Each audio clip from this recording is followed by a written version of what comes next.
আনন্দ গান উঠুক তবে বাজি, আনন্দই জীবনের সার কথা, তাই তো জীবন রাঙাতে আনন্দ সময় আজকের আয়োজন।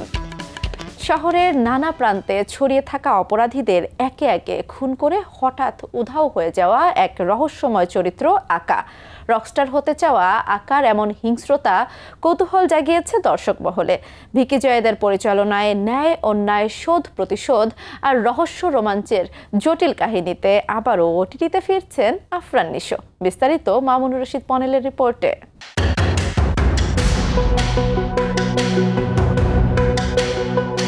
কোনো বিচ্ছিন্ন ঘটনা নয়, শহরের বুকে ন্যায় ফিরিয়ে আনতে একে একে খুন হচ্ছেন অপরাধ চক্রের সদস্যরা। সোশ্যাল থ্রিলার ঘরানার সিরিজ আকার ট্রেলারে রয়েছে এমনই জমজমাট গল্পের আভাস।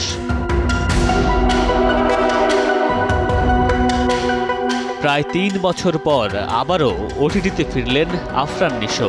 ভিকি জায়েদের হাত ধরে এবার তিনি আসছেন ভয়ঙ্কর আকা হয়ে, যে শোনে না কোনো উপদেশ, মানে না কোনো নিয়ম।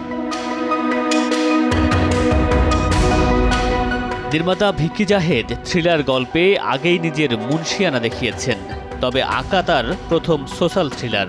দর্শকের সঙ্গে কাজটি দিয়ে এক্সপেরিমেন্ট করছেন তিনি। ট্রেলার মুক্তির পর থেকেই আলোচনায় নতুন এই ওয়েব সিরিজটি। রহস্য, খুন আর প্রতিশোধের গল্পে নির্মিত ৭ পর্বের সোশ্যাল থ্রিলারে নিশোর সঙ্গে গুরুত্বপূর্ণ চরিত্রে দেখা যাবে নাবিলাকে। সেই সঙ্গে যুক্ত হয়েছেন জয়ন্ত চট্টোপাধ্যায়, আজিজুল হাকিম ও ইমতিয়াজ বর্ষণ সহ আরও অনেকেই। ৪ সেপ্টেম্বর হইচইয়ে মুক্তির অপেক্ষায় থাকা ওয়েব সিরিজটি থ্রিলার প্রেমীদের মন ছুঁয়ে যাবে, এমনটাই প্রত্যাশা নির্মাতার।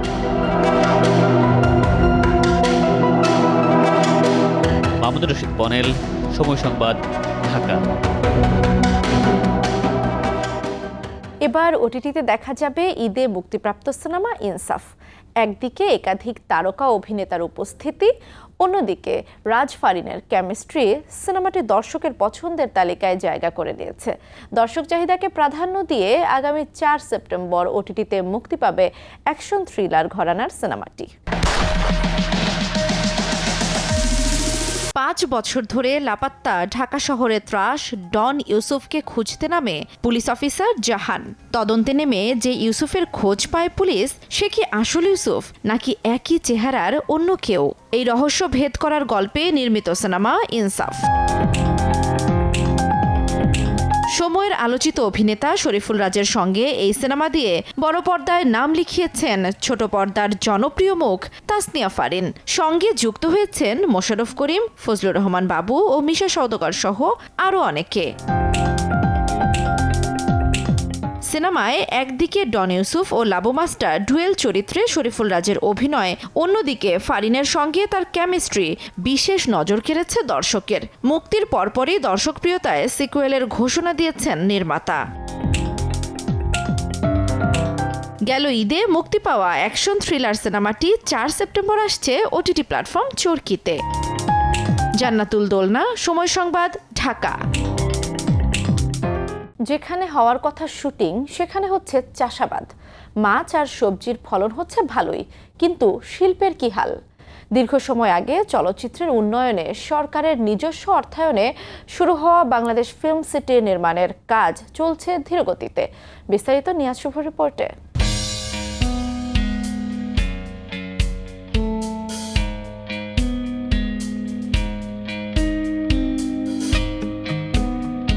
দীর্ঘ সময় ধরে ঢাকার অদূরে গাজীপুরের কবিরপুরে গড়ে উঠছে বাংলাদেশ ফিল্ম সিটি। বছরের পর বছর পার হলেও সেখানে নেই শুটিংয়ের তোড়জোড়। টুকটাক শুটিং চললেও সিজন মাফিক পিকনিক স্পট হিসেবে ভাড়া দেয়াই যেন এখন ভরসা। আধুনিক সুযোগ সুবিধা সংবলিত শুটিং স্পট, ফ্লোর নির্মাণ, যন্ত্রপাতি সংগ্রহ, পোস্ট প্রোডাকশন স্টুডিও স্থাপনের লক্ষ্যে শুরু হয় বাংলাদেশ ফিল্ম সিটির কাজ। তবে প্রকল্পটি কবে নাগাদ শতভাগ বাস্তবায়িত হবে সেটি এখন প্রশ্ন।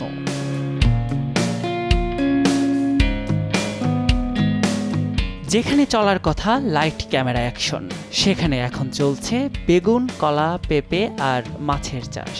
হাতে গোনা সংখ্যায় সিনেমা আর নাটকের শুটিংয়ের দেখা মেলে মাঝে মধ্যে। এখানে শুটিংয়ের চেয়ে পিকনিকটাই বেশি হয়। প্রজেক্ট হচ্ছে বেগুন, কলা, পেঁপে, সিসিঙ্গা বিভিন্ন দেখতে গেলে দেখতে খুব সুন্দর হয়েছে। এই দুর্দশাটা কেন? এখানে থাকবে ফুলের বাংলাদেশ চলচ্চিত্র একটা ফিল্ম সিটি, এটা থাকবে ফুলের মতো আলোকিত। এই একটা সিটি চলতেছে কিন্তু এটার কোনো উন্নয়নের কোনো কাজ হয় না। যদি উন্নয়নের কাজ হইতো তাহলে অনেক ফিল্ম সিটি, বিজ্ঞাপন, ছবির সকল কাজে এই জায়গায় আসতো।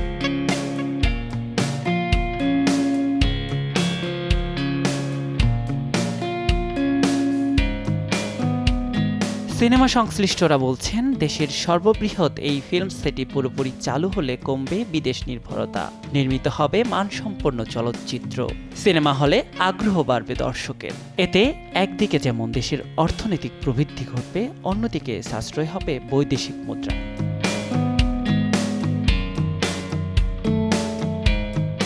নিয়াজ শুভ, সময় সংবাদ, গাজীপুর।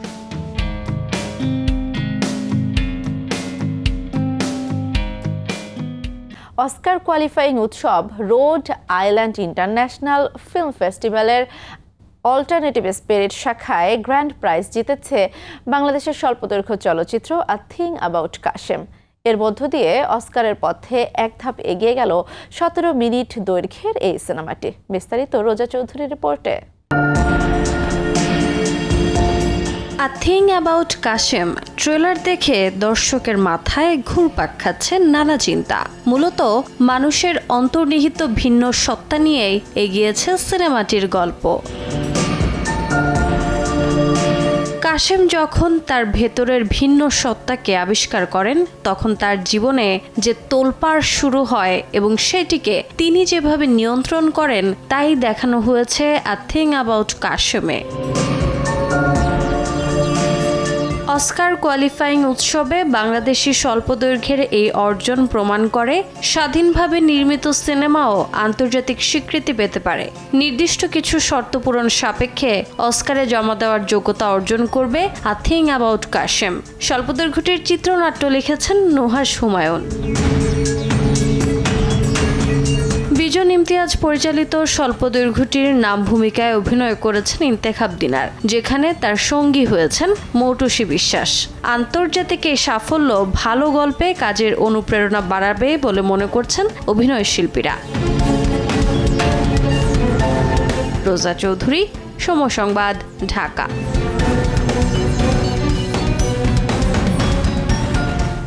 সালটা 1971। স্বাধীনতার ডাক শুনে গানকেই করেছিলেন মুক্তির হাতিয়ার। অস্ত্র দিয়ে নয়, পাকিস্তানিদের বিরুদ্ধে লড়াই করেছেন দরাজ কণ্ঠে। যুদ্ধকালীন সময়ে মুক্তিকামী বাঙালিকে স্বাধীনতার স্বপ্নে উজ্জীবিত করেছে তার গান। বাংলার সেই সাহসী কণ্ঠ প্রয়াত আব্দুল জব্বারের 8ম মৃত্যুবার্ষিকী আজ। তাকে নিয়ে এবারের শ্রদ্ধার আয়োজন সাজিয়েছেন রোজা চৌধুরী।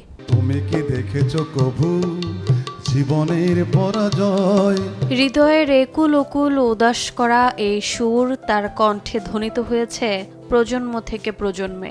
কিংবদন্তি কণ্ঠযোদ্ধা আব্দুল জব্বার। সালাম সালাম হাজার সালাম।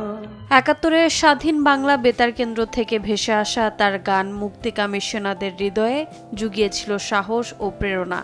গানকে হাতিয়ার করে তিনি ঠাঁই নিয়েছেন মুক্তিকামী জনতার হৃদয়ে। তুমি কি দেখেছো কভু জীবনের পরাজয়? কুষ্টিয়ায় জন্ম নেয়া এই শিল্পী 1958 সালে বেতারে, 1962 সালে চলচ্চিত্রে আর 1964 সালে টেলিভিশনে গান গাওয়া শুরু করেন। পিচ ঢালা এই পথটারে ভালোবেসেছি কিংবা ওরে নীলদরিয়া গান দিয়ে চির অমর হয়ে আছেন তিনি সঙ্গীত প্রেমীদের মনে। পিচ ঢালা এই পথটারে ভালোবেসেছি। জীবদ্দশায় পেয়েছেন 21 পদক, স্বাধীনতা পদক সহ অসংখ্য সম্মাননা। মৃত্যুর পরও তিনি রয়ে গেছেন কণ্ঠযোদ্ধা হয়ে। ওরে নীলদরিয়া আমায় দে রে। রোজা চৌধুরী, সময় সংবাদ, ঢাকা।